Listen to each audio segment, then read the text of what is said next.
Hello दोस्तों, इस video में हम लोग बात करने वाले हैं भारत का संवैधानिक विकास। तो फ्रेंड्स, मैं बहुत ही इजी वे में आप लोगों को समझाऊंगा कि भारत का संवैधानिक विकास कैसे हुआ, यानी भारत के संविधान का विकास कैसे हुआ। तो फ्रेंड्स, बने रहिए वीडियो के लास्ट तक। और चैनल को सब्सक्राइब नहीं किए हैं तो प्लीज़ चैनल को सब्सक्राइब कर लीजिए। तो फ्रेंड्स देखिए, भारत के संविधान के बारे में अगर जो हम लोग बात करें तो भारत का जो संविधान है, यानी अतीत से लेकर के वर्तमान तक कैसे विकसित हुआ और कैसे ये विकसित हो करके 26 जनवरी 1950 को जो है ये लागू होता है। तो इन्हीं इसी के ऊपर हम लोग जो है कंप्लीट चर्चा करने वाले हैं। तो फ्रेंड्स, यहाँ से देखिए कि जो भारतीय संविधान है, तो इसकी उत्पत्ति और विकास ये जो है ब्रिटिश काल के दौरान से ही प्रारंभ हो गई। तो फ्रेंड देखिए कि जैसे ही ब्रिटिश यानी ईस्ट इंडिया कंपनी का शासन भारत पर होता है, तो ये लोग अपने उसी शासन को मेंटेन करने के लिए समय समय पर जो भी नियम अधिनियम लागू किए या जो भी चार्टर एक्ट आया, वही आगे चल करके भारतीय संविधान की नींव साबित हुई। फ्रेंड्स, भारत का संवैधानिक विकास को हम लोग दो चरणों में देखेंगे। यानी जो भारत का संवैधानिक विकास हुआ है उसके दो चरण हैं। पहला चरण जब ईस्ट इंडिया कंपनी के अधीन जो भी रूल्स नियम कानून आए उसको देखेंगे, और दूसरा ब्रिटिश क्राउन के अधीन जो भी रूल्स नियम अधिनियम आए हम लोग उसको अलग से देखेंगे। तो यानी ये इसके दो फेज हैं। तो फ्रेंड्स, 1857 के क्रांति के पहले जो शासन व्यवस्था थी वो ईस्ट इंडिया कंपनी के अधीन थी। फ्रेंड्स, 1857 की क्रांति के बाद जो कि भारत का शासन था वो सीधा कंपनी से निकल करके ब्रिटिश यानी क्राउन या ताज के हाथ में चला गया था। तो यहाँ से देखेंगे फ्रेंड्स, अगर जो हम लोग बात करें ईस्ट इंडिया कंपनी के अधीन, तो हम लोग देखेंगे पहला रेगुलेटिंग एक्ट जो कि 1773 में पास हुआ था। और दूसरे नंबर का पिट्स इंडिया एक्ट को देखेंगे 1784 का, चार्टर एक्ट 1793 का, चार्टर एक्ट 1813 का, एंड चार्टर एक्ट 1833 का, और चार्टर एक्ट 1853 का। तो फ्रेंड्स, इस वीडियो में मैं आप लोगों को ईस्ट इंडिया कंपनी के अधीन जितने भी एक्ट रूल्स नियम कानून या चार्टर एक्ट आए हैं उन सब की डिस्कस करने वाला हूं। अगले वीडियो में फ्रेंड्स हम लोग ब्रिटिश क्राउन के अधीन जो भी नियम थे उसको डिस्कस करने वाले हैं ताकि वीडियो लंबी ना हो। तो फ्रेंड्स, एक एक करके मैं आपको बताने वाला हूं और बहुत ही इजी वे में आपको समझ में आएगा। तो फ्रेंड्स, उसी क्रम में हम लोग देखते हैं 1773 का रेगुलेटिंग एक्ट। यानी इस एक्ट में क्या प्रावधान किए गए थे, क्या क्या था इस एक्ट में। तो ब्रिटिश प्रधानमंत्री लॉर्ड नॉर्थ द्वारा गोपनीय समिति की सिफारिश पर 1773 ईस्वी में इस एक्ट को पारित किया गया था। तो फ्रेंड्स, सबसे पहले आपसे ये पूछा जाएगा जो 1773 का रेगुलेटिंग एक्ट था तो वो किस समिति की सिफारिश पर जो है पारित किया गया था। तो आप लोग यहाँ से ध्यान में रखेंगे गोपनीय समिति की सिफारिश पर। और दूसरा फ्रेंड जो है उस समय जो है ब्रिटिश के प्रधानमंत्री कौन थे, तो लॉर्ड नॉर्थ जो है उस समय ब्रिटिश के प्रधानमंत्री थे। पहला प्रावधान फ्रेंड इसमें यह था कि जो बंगाल के गवर्नर को बंगाल का गवर्नर जनरल बना दिया गया। यानी तीन प्रेसिडेंसियां थी, बंगाल, मद्रास और बम्बई। तो जो मद्रास और बम्बई प्रेसिडेंसी थी इसको बंगाल के अधीन कर दिया गया था, और जो बंगाल के गवर्नर थे उनको बंगाल का गवर्नर जनरल बना दिया गया था। और दूसरा प्रावधान फ्रेंड्स ये था कि एक सर्वोच्च न्यायालय की स्थापना की गई थी 1774 में। यहाँ आप लोग देख सकते हैं कलकत्ता में एक सर्वोच्च न्यायालय की स्थापना की गई थी 1774 में, जिसके मुख्य न्यायाधीश आप लोग देख सकते हैं सर एलिजा इम्पे थे। तो ये प्रावधान था जो है रेगुलेटिंग एक्ट 17। फ्रेंड्स, उसके बाद आप लोग रेगुलेटिंग एक्ट के बाद पिट्स इंडिया एक्ट 1784 देखेंगे। तो फ्रेंड, इस एक्ट में क्या प्रावधान था, तो देखिए इस एक्ट के द्वारा सबसे पहले एक नियंत्रण बोर्ड की स्थापना की गई और जिसे बोर्ड ऑफ कंट्रोल के नाम से जाना जाता था।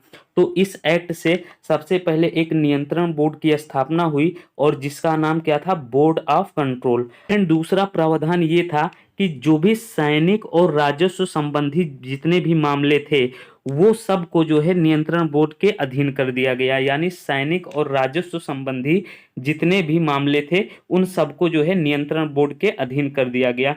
और तीसरा पॉइंट ये था कि जो भारत में गवर्नर जनरल की परिषद थी उसमें सदस्यों की संख्या 4 हुआ करती थी, और इसी अधिनियम के द्वारा जो है, इसी एक्ट के द्वारा उस संख्या को बढ़ाकर 6 कर दिया गया। यानी भारत में अब गवर्नर जनरल परिषद की जो सदस्य संख्या थी वो अब 4 से 6 कर दी गई। चौथा प्रावधान आप लोग देख सकते हैं कि कंपनी के व्यापारिक और राजनैतिक कार्यों को अलग कर दिया गया। यानी कंपनी के जो है व्यापारिक और राजनैतिक कार्यों को अलग अलग कर दिया गया। यानी पहले क्या था कि एक ही व्यक्ति जो है दोनों को देखता था, अब क्या कर दिया गया, इसको अलग अलग कर दिया गया।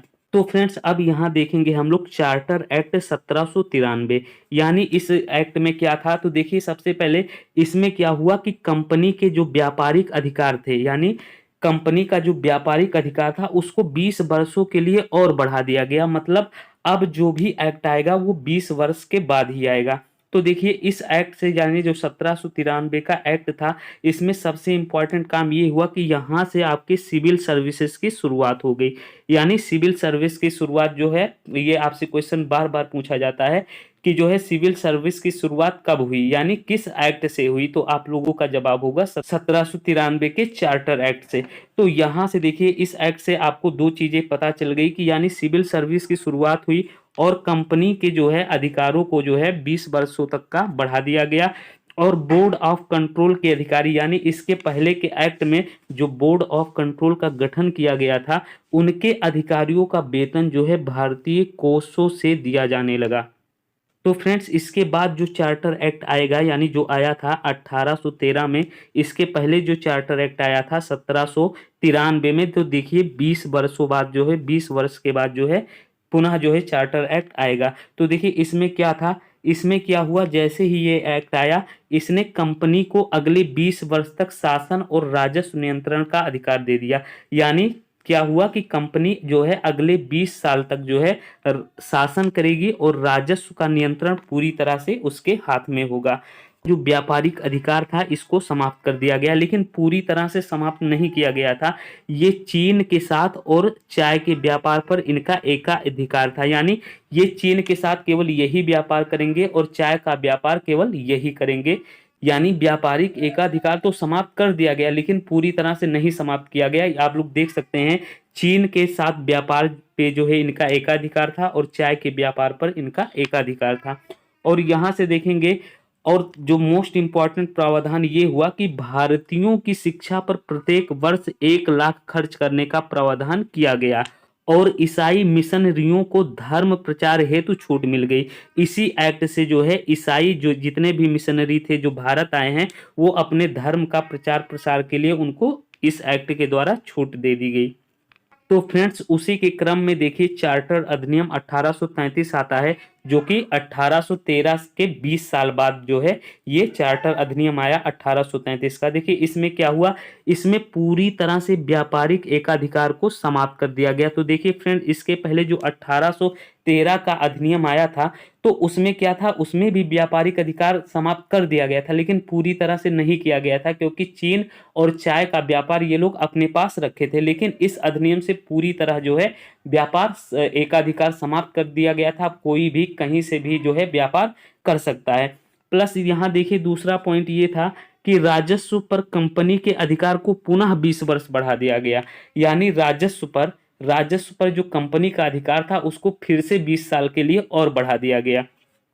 और तीसरा प्रावधान ये था कि जो बंगाल का गवर्नर जनरल था, इसी अधिनियम यानी चार्टर अधिनियम 1833 के द्वारा जो बंगाल का गवर्नर जनरल था, अब वो जो है भारत का गवर्नर जनरल बन गया। और लास्ट अधिनियम आपका जो है लास्ट चार्टर अधिनियम 1853 का, तो इसको हम लोग फ्रेंड्स देख लेते हैं क्या है। तो इसमें क्या हुआ, जो सिविल सर्विसेज की लिखित परीक्षा का प्रावधान किया गया। यानी सिविल सर्विस के लिए लिखित परीक्षा का आयोजन किया गया इस एक्ट के द्वारा, इस अधिनियम के द्वारा। और 1854 में पहली बार जो है सिविल परीक्षा का आयोजन लंदन में किया गया। और इसी एक्ट के द्वारा, इसी अधिनियम के द्वारा आपका विधान परिषद की स्थापना की गई। तो फ्रेंड्स ये रहा कंप्लीट चार्टर अधिनियम। तो फ्रेंड्स मैंने आपको बताया था कि भारत का जो है संवैधानिक विकास को हम लोग 2 चरणों में देखेंगे। तो मैंने जो है इस वीडियो में ईस्ट इंडिया कंपनी के अधीन जितने भी चार्टर एक्ट आए उसको डिस्कस किया।